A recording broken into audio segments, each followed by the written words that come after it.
नमस्कार, इस चैनल में आपका स्वागत है। आज हम सीखने के इस सफ़र में बात करेंगे दशमलव पर, जिसको अंग्रेजी में बोलते हैं डेसिमल। क्लास 6 में आप पढ़ चुके हैं। इस क्लास में भी आपको दशमलव पढ़ना है, तो इस दशमलव को हम लोग पहले दोहरा लेते हैं कि दशमलव किसको कहते हैं।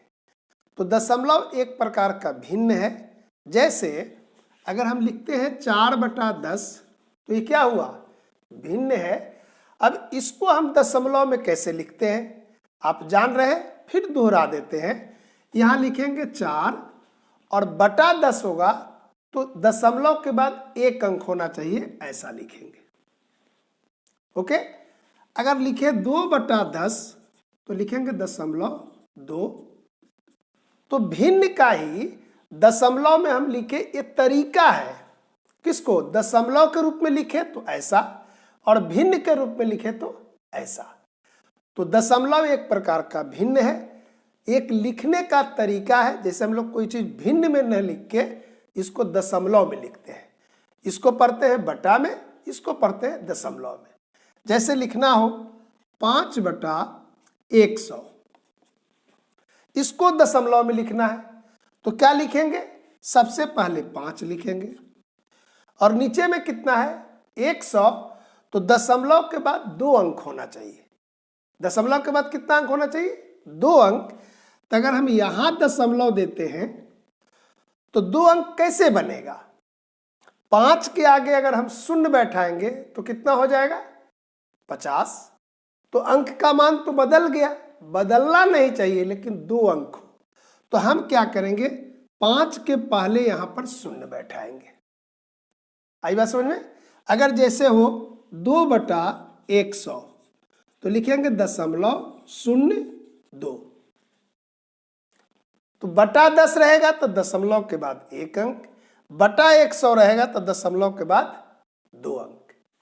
देखिए यहां पर एक उदाहरण है 15/10, 15/100 और 15/1000। इस तीनों को हमको दशमलव में लिखना है। कैसे लिखेंगे? तो सबसे पहले लिखेंगे 15 और बटा 10 है तो दशमलव के बाद 1 अंक होना चाहिए, तो यहां पर बैठा दिए, कोई दिक्कत नहीं। अब यहां देखिए, यहां है 15 और बटा में कितना है? 100। तो दशमलव के बाद कितना अंक होना चाहिए? 2 अंक। तो देखिए 1 और 2 यहां बैठा देंगे ऐसे। आई बात समझे? यहां पर 15 और बटा में कितना है? 1000। तो 3 अंक होना चाहिए, 1। तो यहां पर 1, 2, तीसरा अंक के लिए क्या करेंगे? पहले शून्य बैठाएंगे और ऐसे लिखेंगे। आसान है। बटा 10 तो दशमलव के बाद 1 अंक, बटा 100 तो दशमलव के बाद 2 अंक, 1000 तो दशमलव के बाद 3 अंक। 4.2/10 इसको दशमलव में कैसे बदलेंगे? तो देखिए ऐसे लिखेंगे 4 और 2/10 के बदला में 0.2। यानी जो पूर्णांक में है वो दशमलव के पहले लिखा गया। यहां पूर्णांक है, यहां भी दशमलव के पहले। इस अंक को क्या कहते हैं? देखिए यहां पर ये पूर्ण संख्या अंक है, तो दशमलव में 2 भाग होगा। ये पूर्ण संख्या वाला भाग और इधर वाले को कहेंगे दशमलव भाग। अब यहां पर पूर्ण संख्या है? नहीं है। तो यहां क्या देख रहे हैं कि भिन्न, वैसा भिन्न जिसके नीचे 10 हो, 100 हो या 1000 हो या 10,000 हो, यानी 10 का जब गुणज में रहता है तो उस भिन्न को हम दशमलव में व्यक्त कर सकते हैं। अगर पूर्णांक रहता है तो भिन्न में जैसे पूर्णांक है, दशमलव में भी पूर्णांक होते हैं, जिसको बोलते हैं पूर्ण संख्या का भाग। इसको हम कहेंगे कि दशमलव में 2 भाग हो गया, एक पूर्ण संख्या वाला भाग और एक दशमलव वाला भाग। समझ गए? अब 2 दशमलव दिया जाएगा तो उसकी तुलना कैसे करते हैं? यहां पर है दशमलवों की तुलना।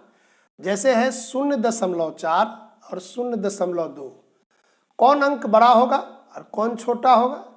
तो दशमलव में सबसे पहले देखते हैं कि दशमलव के पहले क्या है। तो दशमलव के पहले शून्य, यहां भी दशमलव के पहले शून्य। तब पहला भाग देख लिए, अब दूसरा भाग देखेंगे यानी दशमलव वाला भाग। तो देखिए 4 और यहां क्या है 2, तो ये अंक बड़ा होगा। आई बात समझे। जैसे देखेंगे 1.7 और 2.2। देखिए यहां पर दशमलव के पहले क्या है 1, यहां पर क्या है दशमलव के पहले 2, यानी 2 1 से बड़ा है तो इस तरह लिख देंगे। यानी सबसे पहले पूर्णांक देखेंगे। देखिए एक दूसरा उदाहरण 1.5, 1.9, कौन बड़ा होगा।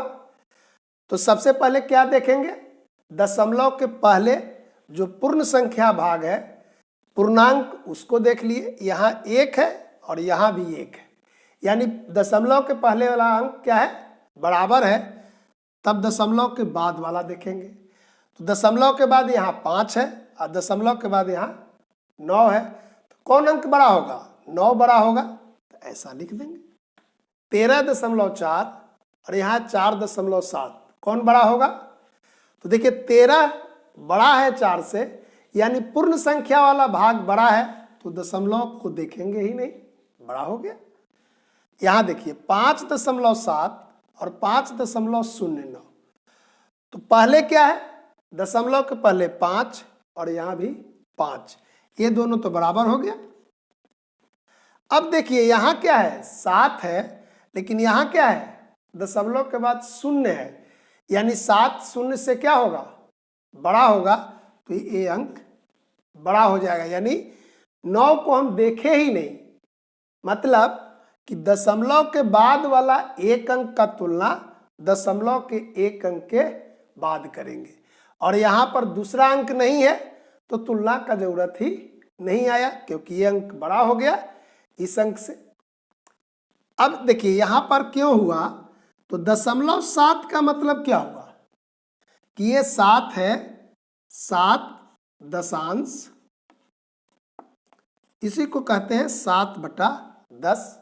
और यहाँ क्या है 0/10, तो 7/10 क्या होगा 0/10 से बड़ा होगा। ओके।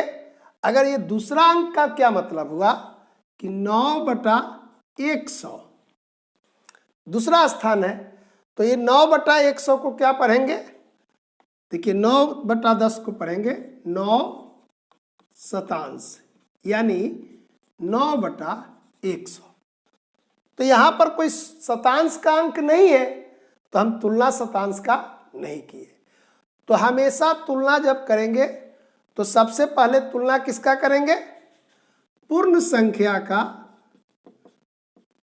उसके बाद दशांश का, तब शतांश का। यानी पूर्ण संख्या का तुलना के बाद देखेंगे दशमलव के बाद 1 अंक, उसके बाद देखेंगे दशमलव के बाद 2 अंक, तब दशमलव के बाद 3 अंक। तो इस तरह हम लोग तुलना करते हैं। दशमलव का जोड़ और घटाव, जैसे 0.3 और 0.5, तो दशमलव के बाद 1 अंक, दशमलव के बाद 1 अंक, तो इसका जोड़ सीधा लिखेंगे 0.5 और 3 8। क्या किए, दशमलव के बाद 1 अंक था, दशमलव के बाद 1 अंक था, तो जैसे हम अंक का जोड़ते हैं वैसे ही जोड़ेंगे और दशमलव का चिन्ह लगा देंगे। यहां पर क्या होगा 2.5 और 0.7, तो ये 7 कहां जुटेगा 5 में कि 2 में, बोलिए। तो 0.5 और 0.7 ही जुटेगा, 2 में नहीं जुटेगा। इसको इस तरह लिखेंगे 2.5 और 0.7। अब यहां अगर खाली है तो आप 0 बैठा सकते हैं। अब जोड़िए 5 और 7 12, हाथ में हासिल 1 हुआ, 2 और 1 3। कैसे जोड़े, दशमलव के सामने ये दशमलव रहेगा, यहां दशमलव, यहां दशमलव, यहां दशमलव। जैसे 12.3 5.7, इसको जोड़ना है तो लिखेंगे 12.3 5.7 और जैसे जोड़ते हैं 7 और 3 10, हाथ में 1 मैंने हासिल 1 हुआ, तब 2 और 5 7 और 1 8 और इस तरह बैठा देंगे। यानी आपको जोड़ देखने में सिर्फ देखना है दशमलव के सामने दशमलव हो रहा है कि नहीं। जैसे देखिए 0.2 जोड़ 0.07, इसको कैसे जोड़ेंगे? 2 और 7 को जोड़ेंगे? नहीं जोड़ेंगे। इसको लिखेंगे 0.2 और 0.07, तब सही होगा। यहां खाली है तो शून्य बैठा दीजिए। यहां क्या जोड़ेंगे? 7 और 0 7 और 2 और 0 2, ऐसा कितना आया? 0.2 जोड़ 0.07 जोड़ हुआ 0.27। तो ध्यान यही देना है कि दशमलव के सामने दशमलव है कि नहीं। तो हम इस तरह करके देख भी सकते हैं कि मेरी गलती नहीं हो। ठीक इसी तरह घटाव भी बनाते हैं। अभी जैसे हम लोग जोड़ बनाए, ठीक इसी तरह घटाव बनाएंगे। कैसे? तो 0.5 घटाव 0.3 क्या लिखेंगे? देखिए दशमलव है तो दशमलव, 5 में से 3 2। क्यों ऐसा किए? क्योंकि दशमलव के बाद यहां भी 1 अंक है और यहां भी 1 अंक है। अब जैसे नीचे देखिए 1.2 में से घटाना है 0.7 को, तो कैसे घटाएंगे? तो यहां पर 0.2 है और यहां पर 0.7 है। 2 में से 7 नहीं जाएगा, तो हम लोग क्या करते थे? एक कर्ज लेते थे, बोरो करते थे। तो ठीक इसी तरह यहां भी करेंगे। यहां लिखेंगे 1.2 और 0.7। देखिए 2 में से 7 नहीं जाएगा, इससे कर्ज लिए, उधार जिसको बोलते थे। तो 2 में से 7 जाएगा 5। कैसे हुआ? तो यहां से 1 लिए तो हुआ 12, 12 में से 7 गया 5। यहां पर कितना बचा? 0, तो लिख देंगे 0 और दशमलव की जगह दशमलव। तो ये लिखेंगे 0.5। आई बात समझ में? क्या किए? जैसे जोड़ जोड़ते थे वैसे ही घटाव, केवल संख्या का क्या किए कि नीचे ऊपर लिखे। और वहां पर जैसे हम लोग जोड़ में करते थे कि पहला अंक तो यहां भी पहला अंक, यहां दूसरा अंक तो दूसरा अंक। जैसे यहां देखिए लिखेंगे 5.03 और इसमें से कितना घटाना है? 4.2। कहां गलती होती? तो इस 2 को 3 के सामने लिख देंगे तो गलत हो जाएगा। यहां पर अब इस तरह घटाव का चिन्ह दीजिए, कहिए कि यहां पर कुछ नहीं है, 0 बैठा देंगे। 3 में से 0 3, 0 में से 2 नहीं जाएगा, 1 यहां से उधार लेंगे, बोरो। तो यहां होगा 10, 10 में से 2 8, 4 में से 4 0। यहां 4 नंबर कि 12 में से घटाना है 4.7। कैसे घटाएंगे? यहां 12 है लेकिन दशमलव के बाद कोई अंक नहीं है, यहां पर दशमलव के बाद 7 अंक है। तो क्या 7 को 12 में से घटाएंगे? नहीं। इसको जैसे इस तरह लिखे हैं इसको भी लिखिए। देखिए लिखेंगे 12 और यहां पर 4 पूर्णांक है तो पूर्णांक को लिखेंगे 12 के सामने। अब यहां देंगे 0.7 और घटाव का चिन्ह। यहां पर दशमलव नहीं है, अपने से दशमलव बैठाएंगे। यहां कोई अंक नहीं है, अपने से 0 बैठा देंगे। अब जैसे देखिए घटाते हैं वैसे घटाइए। 0 में से 7 नहीं जाएगा, यहां से 1 उधार लेंगे। 10 में से 7 3, यहां कितना बचा? 1, 1 में से 4 नहीं जाएगा, इससे 1 बोरो लिए तो 11 में से 4 गया 7। तो दशमलव का जोड़ हो या घटाव, हम लोग सिर्फ दशमलव का ध्यान देंगे, बाकी जैसे अंक में बनाते थे वैसे ही बनाएंगे। आज इतना ही रखते हैं, कल बताएंगे दशमलव का गुना